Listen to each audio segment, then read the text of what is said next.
اربوں ڈالرز کی پراپرٹیز اور ان کی بینک اکاؤنٹس ہیں، لیکن ہندوستان کی حکومت کے لیے بڑا مشکل ہے وہ پیسہ واپس لانا۔ یہ ایک ایسا بڑا عذاب ہے اسپیکر صاحب، میں صرف سب کی انفارمیشن کے لیے بتاؤں کہ غریب ملک، ڈیولپنگ ورلڈ غریب ہوتی جا رہی ہے، امیر ملک امیر ہوتے جا رہے ہیں، کیونکہ ہر سال اندازہ لگایا جاتا ہے کہ 1000 ارب ڈالر غریب ملکوں سے، ڈیولپنگ ورلڈ سے امیر ملکوں میں جاتا ہے۔ اسی طرح یہ مے فیئر کے فلیٹس اور یہ سب سے مہنگے علاقوں میں اس طرح کی اور بھی غریب ملکوں کا پیسہ جاتا ہے باہر، اور یہ اصل وجہ ہے کہ تیسری دنیا جو ڈیولپنگ ورلڈ نیچے جا رہی ہے، کیونکہ وہ پیسہ اگر اسی ملک میں خرچ ہو تو اسے نوکریاں مل سکتی ہیں، آپ ہیومن ڈیولپمنٹ کر سکتے ہیں، سکولز بنا ہسپتال بنا سکتے ہیں۔ وہ جب پیسہ باہر چلا جاتا ہے تو باہر تو ان کے لیے نوکریاں مل جاتی ہیں اور وہ ادھر امپلائمنٹ بھی مل جاتی ہے اور ان کی دولت بھی بڑھ جاتی ہے اور ان کے فورن ایکسچینج ریزرو بھی بڑھ جاتے ہیں۔ لیکن اس ملک میں ایک تو وہ پیسہ باہر چلا جاتا ہے، دوسرا یہ ڈالرز لے کے پیسہ باہر بھیجتے ہیں۔ یہ جو ٹی ٹی کا سارا کیس ہے، یہ ہے کیا؟ یہاں سے حوالہ ہنڈی سے پیسہ باہر بھیجا، جس کی ضرورت پڑی وہ ٹی ٹی سے منگوا لی اور انہوں نے کہا جی کہ نو کوسچنز آج کیونکہ ہمیں ریمیٹنسز آئی ہیں۔ یہ پورا ایک ریکٹ ہے منی لانڈرنگ کا، اور اس ملک میں جو اگر ہمارے روپے پہ پریشر پڑتا ہے، جو میں کہہ بیٹھا ہوں، جب روپے پہ پریشر پڑتا ہے مہنگائی آ جاتی ہے، غربت بڑھتی ہے۔ تو جب آپ اپنے ڈالرز یہاں سے ڈالر لے کے باہر بھیجتے ہیں تو وہ دوسرا نقصان پہنچاتے ہیں ہمارے ملک کو، کہ ڈالرز کی جب کمی ہوتی ہے تو روپے پہ پریشر پڑتا ہے۔ اب اس کے اوپر آخر میں یہ جا کے پھنس گئے کہ جناب منی لانڈرنگ کو نکال دو نیب کے قانون سے۔ اگر ان کو کوئی ڈر نہیں ہے، اگر انہوں نے منی لانڈرنگ نہیں کی تو ان کو فکر کیا چیز ہے؟ ہمیں کیوں نہیں ڈر لگا ہوا؟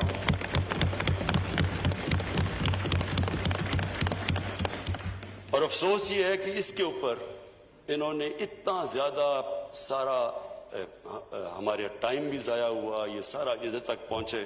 اور پھر سے میں یہاں اپنی ٹیم کا بہت شکریہ ادا کرتا ہوں کہ آپ سب آج آئے اور آپ کا جو جذبہ، اور آپ بیٹھے اور اتنی دیر تک آپ نے پوری صبر سے کام لیا۔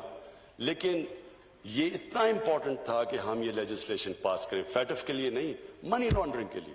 منی لانڈرنگ اس ملک کو، اگر ہمیں جو اسٹیٹ ڈپارٹمنٹ امریکہ کی ایک رپورٹ ہے کہ ہر سال پاکستان سے 10 ارب ڈالر کی منی لانڈرنگ ہوتی ہے، تو 10 ارب ڈالر کی منی لانڈرنگ، یہ دیکھ لیں کہ ہم نے آئی ایم ایف سے جو قرضہ لیا ہے وہ 6 ارب ڈالر کا لیا ہے، اور اس کی ہمیں ساری کنڈیشن ماننی پڑتی ہیں۔ تو یہ سوچ لیں کہ 10 ارب ڈالر کی اگر ہم منی لانڈرنگ ہی روک لیں تو ہمیں قرضے لینے ہی نہ پڑتا آئی ایم ایف سے، کیونکہ ہمارے پاس ہمارے ریزروز کم تھے۔ اس لیے اسپیکر صاحب یہ بڑا امپورٹنٹ تھا، یہ اس ملک کی فیوچر کے لیے بڑا امپورٹنٹ ہے۔ اور ہماری یہ بھی بدقسمتی ہے کہ جو ہماری رولنگ ایلیٹ، جو ہمارے صاحب اقتدار رہے ہیں، وہ صاحب اقتدار جب یہ پیسہ باہر جا رہا تھا کسی نے کوشش نہیں کی روکنے کی، کسی نے یہ کوشش نہیں کہ باہر ان کے پراپرٹیز اتنی بڑی بڑی باہر ہیں، کسی نے نہیں پوچھا کہ کدھر سے پیسہ گیا ہے۔ انہوں نے مجھے عدالت میں، جب مجھے پولیٹیکلی وکٹمائز کر کے یہ عدالت میں مجھے لے کے گئے، کیونکہ پولیٹیکل وکٹمائزیشن تھی، کیونکہ میرا تو فلیٹ 2002 کا ڈکلیئر تھا، لیکن 2016 میں اس لیے لے کے گئے کیونکہ میں نے ان کا پینما کا کیس اٹھایا ہوا تھا۔ تو پینما کا جب کیس اٹھایا تھا اس میں پھر مجھے پریشرائز کرنے کے لیے عدالت میں لے گئے۔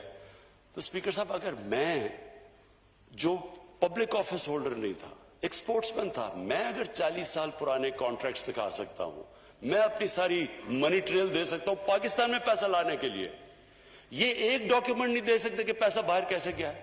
یہ بتا سکتے ہیں کہ ہائیڈ پارک، کیونکہ میں لندن، میری بڑی زندگی گزری ہے، ہائیڈ پارک لندن کا تقریباً سب سے مہنگا پراپرٹی ہے۔ مے فیئر دنیا میں مہنگا ترین شہر ہے لندن، اور مے فیئر لندن کا مہنگا ترین علاقہ ہے۔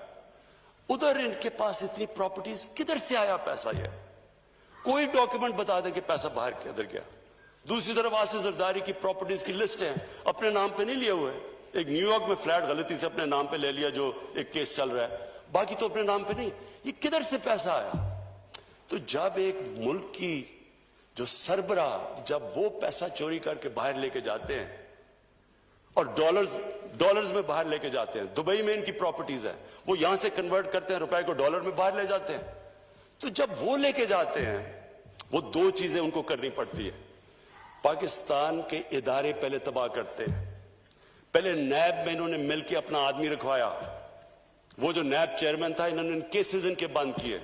ہدایبہ پیپر مل اوپن اینڈ شٹ کیس تھا, اس کے اوپر اسحاق ڈار کی باقاعدہ صرف سٹیٹمنٹ نہیں ہے, اس نے بینک اکاؤنٹس دیے ہیں کہ جدھر جدھر یہاں سے پیسہ باہر گیا, نام دیے ہوئے اس نے. اوپن اینڈ شٹ کیس, ان کا اپنا آدمی نیب میں بیٹھا ہوا تھا, اس نے وہ آگے پروسیڈ نہیں کیا. تو انہوں نے یہ جو 10 سال کے اندر 4 گنا زیادہ پاکستان کے قرضے بڑھے ہیں. 60 سال کی تاریخ میں ٹوٹل پاکستان کا قرضہ 6,000 ارب تھا, 10 سالوں میں پہنچ گیا 30,000 ارب. ہمارا جو سب سے بڑا مسئلہ کیا بنا ہوا ہے, جو ہم نے ٹیکس کا پیسہ اکٹھا کیا پہلا سال, اس کا آدھا چلا گیا ان کے قرضوں کی قسطیں ادا کرنے پہ. ملک کدھر سے چلاتے ہیں؟ پھر ہمیں کہتے جی آپ قرضے لے رہے ہیں.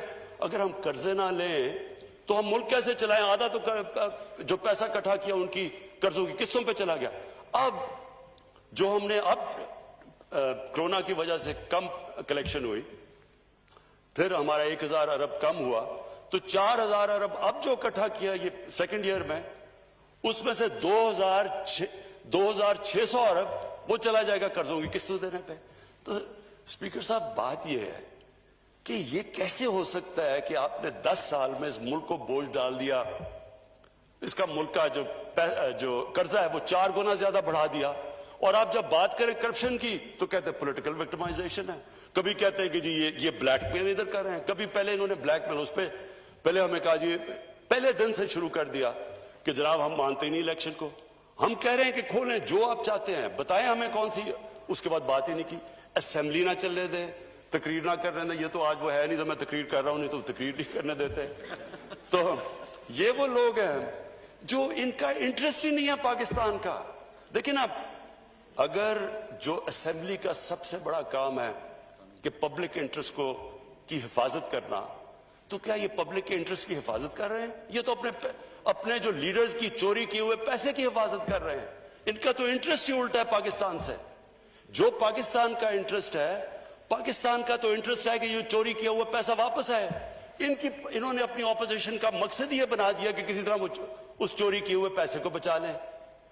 کیسے ایک ملک ترقی کر سکتا ہے جب ایک ملک کے جو بڑے بڑے جن لوگوں کے پاس اتنا, ہمیں پتہ ہے, ہمیں اسپیکر صاحب میں نے تو ان کو سب کو دیکھا ہوا ہے, مجھے تو پتہ ہے ان کی پہلے حالات کیا تھے. مجھے تو پتہ ہے یہ جس طرح اب آپ جو دیکھ رہے ہیں اسحاق ڈار کو دیکھیں. اسحاق ڈار ایسے لگتا ہے کہ اس کے باپ کی سائیکل کی دکان نہیں تھی, مے فیئر میں کوئی مرسیڈیز کا شو روم تھا. نواز شریف, ان کی شریف کی فیملی, اب ان کی فیملی دیکھ لیں, ان کی فیملی ایسے نہیں لگتی کہ گوال منڈی میں بڑی ہوئی ہے, لگتا ہے یہ بکنگم پیلس میں بڑے ہوئے ہیں سارے. کدھر سے پیسہ آیا اتنا پیسہ؟ اور جواب مانگو تو جی یہ سیاسی انتقامی کاروائی ہو گئی. اسپیکر صاحب میں آخر میں اپوزیشن کو پھر کہتا ہوں, آپ نے جو بھی, ہم ہر طرح کی آپ سے کمپرومائز کرنے کے لیے تیار ہیں.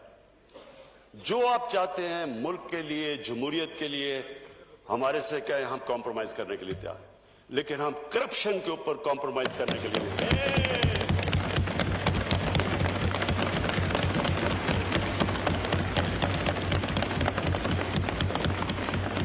میں آخر میں ہاؤس کا شکریہ ادا کرتا ہوں. یہ جو پی ایم ڈی سی کا بل پاس کیا یہ بہت ضروری تھا. اسپیکر صاحب بدقسمتی سے ہماری جو میڈیکل کالجز اور ہمارے جو ڈینٹسٹری ان کے کالجز کی جو سٹینڈرڈ ہے وہ گرتی جا رہی تھی. اس کے لیے بڑا ضروری تھا کہ جو انٹرنیشنل بیسٹ پریکٹسز ہیں اس کے مطابق ہم ان کی سٹینڈرڈز ریز کریں. اور یہ جو بل تھا, یہ کوشش تو کر رہے تھے 1.5 سال سے. میں پھر سے ہاؤس کا بڑا شکریہ ادا کرنا چاہتا ہوں کہ آج انہوں نے یہ بل پاس کیا, اور انشاءاللہ اس سے ہمارے ڈاکٹرز اور ڈینٹسٹ کی سٹینڈرڈ بڑھ جائے گی. بہت شکریہ.